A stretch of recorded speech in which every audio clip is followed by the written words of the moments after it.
Hello and welcome back. So today I'm out here for Street Machine magazine and I am shooting Tim Cross's insane 8-second 1969 Capri. It's got a Godzilla built by Frank Dandy from Dandy Engines, the one and only, and it's got a 2650 Harrop blower. It's making 1,090 horsepower. So let's check it out.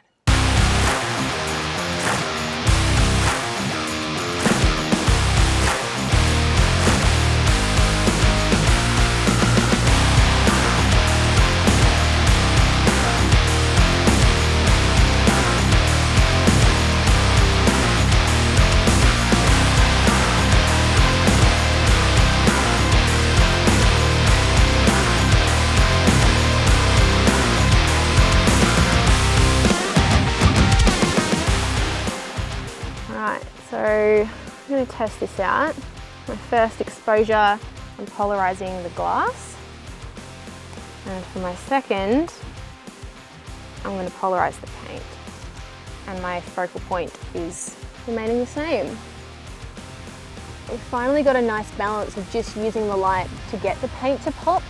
So we don't want it looking flat, but I love the way the car's positioned here. I like that we've got the layers of the pebbles and everything, the rock in the background, machinery above. I could technically flip it and shoot this way, which I might do after a few photos, but I kind of really like this hero shot here. I like the contrast with the colors and I like the different levels as well. So I'd rather put in a bit of time and play with the light, play with the polarizer, and then once I've knocked out the hero shots, then I can reposition the car a little bit.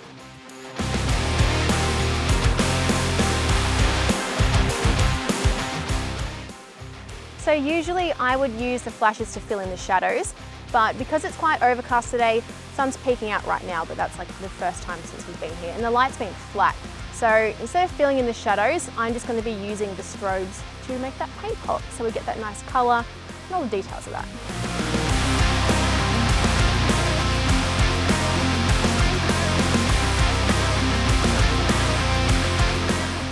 I've just done an exposure for the glass, which is polarised. But I also actually fired the flash twice consecutively. So the way that they're synced up, it's not super high speed. So the first photo, we've got flash on the car and it's instantaneously taking a second shot and they won't actually have time to recycle. So the second photo is identical without the flash. So if I'm editing and I go, you know what, I prefer the ground without the flash, I've got two versions with and without.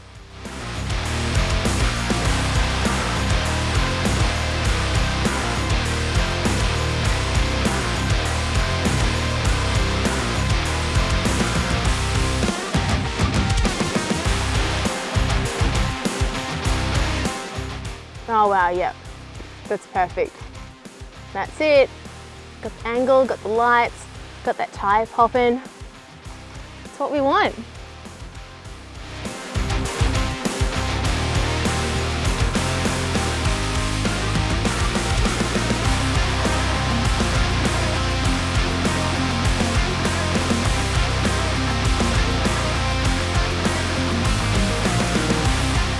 See the difference it makes polarizing the side. The difference in that paint is crazy. Just levels out everything. Just really helps getting that color accurate.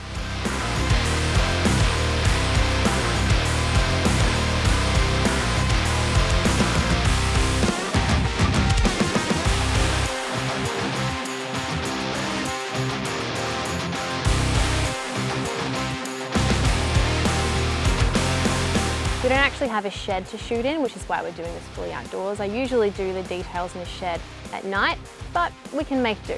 So yeah, I'm going to do the boot, I'm going to do some more details, got to get that interior lit up, and we'll move on to the engine bay. Tim's no stranger to radial racing. He actually bought the Capri 15 years ago and dropped in a dark Windsor. And after a few years of running high sevens at the track, he moved it on, only to find it for sale as a roller 5 years later. He couldn't resist bringing it home once again, and after initially running another Windsor, Tim decided to recruit Frank McKeesey, who I lovingly refer to as Frank Dandy, who convinced him to ditch the small block for a 7.3 litre Godzilla power plant and top that with a Harrop supercharger. Running on E85, the Street Strip combo is making plenty of horses, and it's all managed through a Fueltech FT600 ECU. Most of the engine is still stock, apart from the valve train and a belt-driven inlet manifold. The boys eliminated the variable valve timing when they threw in the cam, and other than that and a set of valve springs, the internals are all original. Backing it up is a reed case power glide from ProTrans, paid with a custom circle deconverter out of the US. From there, power runs through a chromoly tail shaft into a floating 9-inch rear end. The suspension is coilovers up front and leaf springs in the back, and a trick steering rack relocation to sharpen up the handling. Body-wise, the Capri shell was in pretty decent shape, although Tim swapped the guards and boot lid for fiberglass panels, went through a few colours before landing on that perfect shade of blue paint. And when he's not running 8s at the track, Tim swaps the drag radials for a set of street tyres so he can take the family for a cruise. And that's a wrap on the Capri shoot. Thanks for coming and having a look behind the scenes. I really love this shoot. I love the location and the contrast in the paint colour. I hope you've enjoyed it, so let's take a look at the pics.